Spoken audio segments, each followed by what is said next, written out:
Hi guys, welcome back to my channel. Today I want to talk about something that I see both new photographers and established photographers completely fail to do in their business.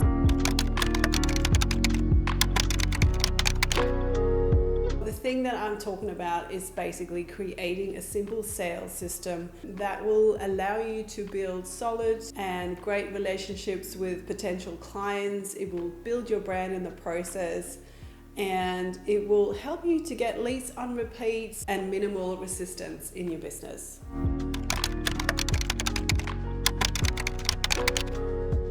It's a sustainable way to connect with your clients and frees up your time so you can just focus on the things that you love in your business, like serving your clients and creating beautiful photography.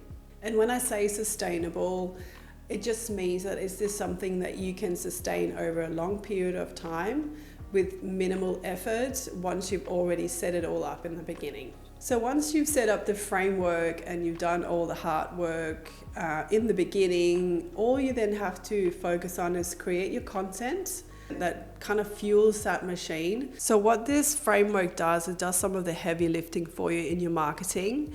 And like the mistake I see so many photographers do is that they will post and post and post on Facebook and Instagram and expect to make a sale from a post. It takes a lot. You really need to do the footwork first before that's actually going to happen. So that's why a lot of people, they post an offer somewhere and they don't understand why they're not really getting any bookings.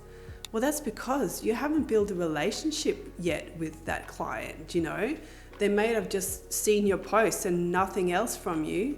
Why should they book? You know, they'll probably see lots of offers like that throughout the day, and that you haven't set yourself apart in any shape or form yet. So that is why that's not happening. And this is why this strategy is so good, and it just really, really works. So that is why, you know, lots of people say email marketing is still the way to go. And I 100% agree, you know, because posting just like randomly, willy-nilly, or just even just writing blogs and just expecting something to come out of that without an actual plan, it's a bit like jumping in a pool but not actually having learned how to move your arms and your legs in the right way to be able to swim.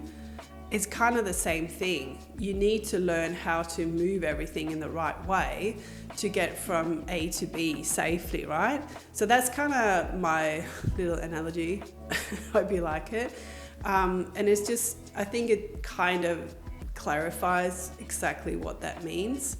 So in the simple sales overview, you could also just call it a sales funnel. I don't like the word funnel, and I tell you why. It's simply because a lot of people, it scares a lot of people, right?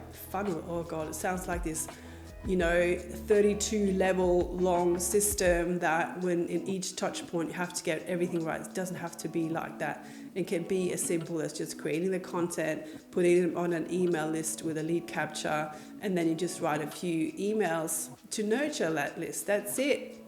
It doesn't have to be complicated. This is exactly what I do with my businesses. I keep it simple because I don't have the time and I don't really want to sit all day writing emails or content. So I keep it simple. Well, that's all we have to do. We just need to keep it simple, and the important part is just having something in place to begin with, right?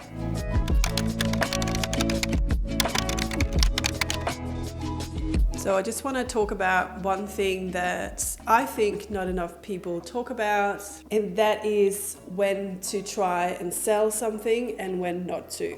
Like, where in the framework, where in the process of sales do you try to make a sale? And the thing most people get wrong is that they will try and sell something at the very first point of contact, which is your social media post. Even if the very first email you send out to your list, if that's, you know, buy this, we don't want to do that, right? So what we want to do instead is introduce ourselves. We want to talk about our work, how it can help them, what they get out of it. It's always about them, and that's called client-centric. I think I've talked about that before. We want to just show them the value of what we do. We want to show them why we love it, and because we love it because this is how we can help them. This is how we can impact their lives in a positive way. That's what we want to talk about. And then a little bit further down the line, we'll be like, oh, and by the way, if you'd like to work with me, I'd love to have you. And these are the packages that I offer, or this is my pricing. And, you know, if there's something there that you like, let me know, kind of thing. Just casually put it in at the end somewhere. And that's how you want to do it. You don't want to be like, thanks for joining my email list. Now it's $5,000 to come and have a photo shoot. Now you have to book this. These are the dates. It's like, it's like, whoa, hang on. Like, we just started dating. Let's just, you know, cool it down a bit. Let's at least get to date 5 before we start, you know, all the naughty stuff. Okay. I can't believe I just said that, but I did. But it's just, I love little analogies because they just kind of explain everything in a way that it brings the message home, if you know what I mean.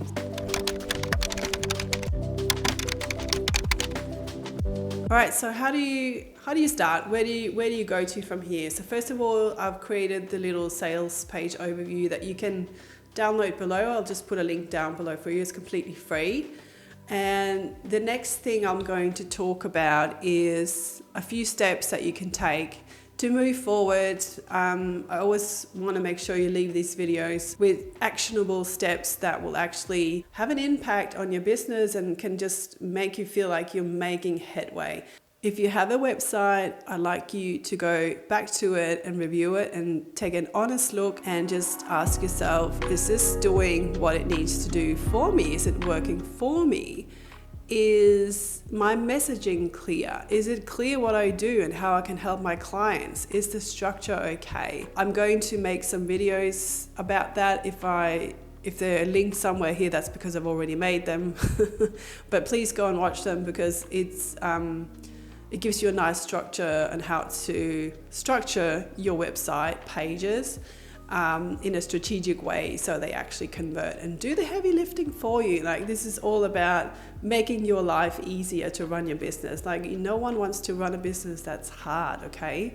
That's not what this is about. If you don't have a website or you just want to, you know, revamp the one you've got, I'm all for DIY templates. You know, there's so many great templates out there, and a lot of companies now provide prompts so you know what kind of copy to actually put down, which is so helpful because if you're completely new to designing a website, there's so much to learn.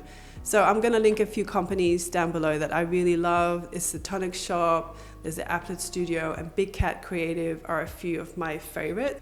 The second thing you can do really quickly to sort of overhaul your content is to make everything about your client, okay, that you're trying to help. So that's called a client-centric sort of point of view, or marketing if you want.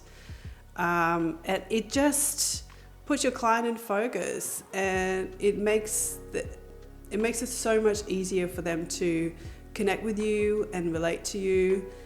And that's exactly what you need. That's what's going to convert them in the end.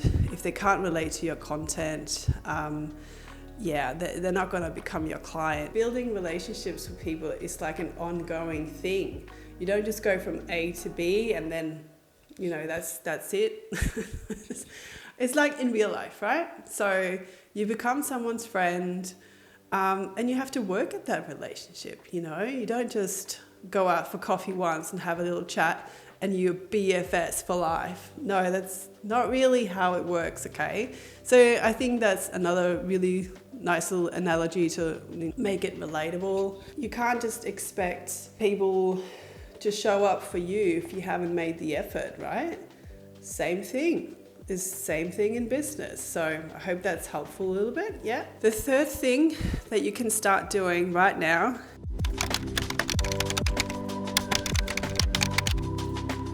is if you, and you might not be to this level yet, you might not be creating any campaigns or promos or anything like that, but please, and I beg of you, stop doing offers or posts that are disguised as you wanting to help them.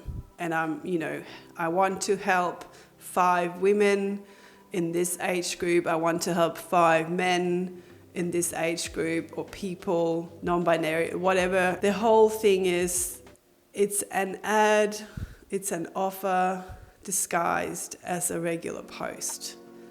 And it comes across as really disingenuous to me because it ain't free. Trust me, you're going to be paying for this service one way or another. How would you feel if you said, oh yeah, I'm interested, I'd love some help with losing weight, and then you DM them and they DM you and they're like, oh yeah, I've helped so many women do this is my program and it's $3,000 a month. Oh, okay.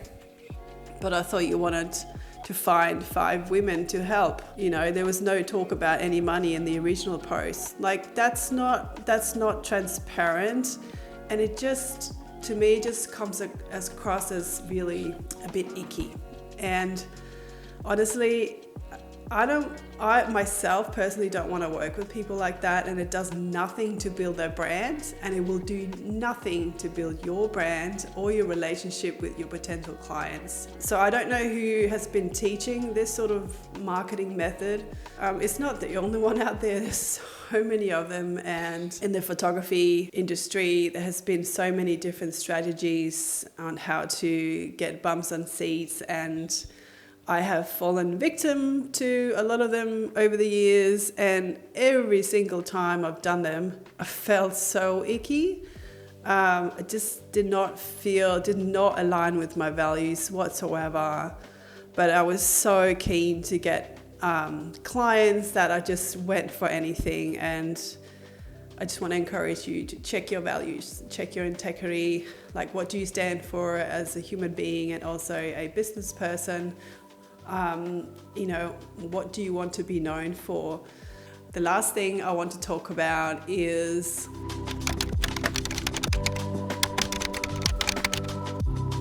nurture emails, email lists. I love email lists, and for a good reason as well. They actually convert, and it's a great way to keep in touch with your clients. So I'm not talking about those really spammy email lists that every time you buy something online, you get signed up to the nurture email list and you get 15 emails in a day. No, I'm not a fan of that either. Look, at the end of the day, you can do how many emails you want to do, but I don't know, do you like getting 30 emails a day from the same place? I don't. Let's not do that. Let's not do that to our clients that we want to build a real relationship with, like some sort of rapport.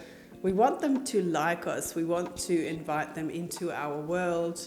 We want them to be our clients for life, not spam them with emails they don't probably really want.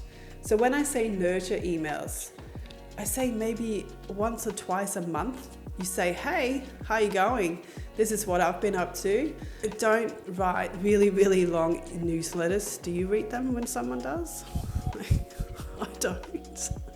I hate having emails that are so long. I'm like, oh my God, it's going to take me 20 minutes to read it. Is it going to enrich my life? Is it going to make a difference? I have to get my kid to school. I don't have time for this. I also need to do the dishes. No, all you want to do is say, hi, I got this. This is what's happening. Like a paragraph, right? Done, out, see ya. I hope this video has helped. If you want to know a little bit more about business from me or just photography in general, you can watch the next video.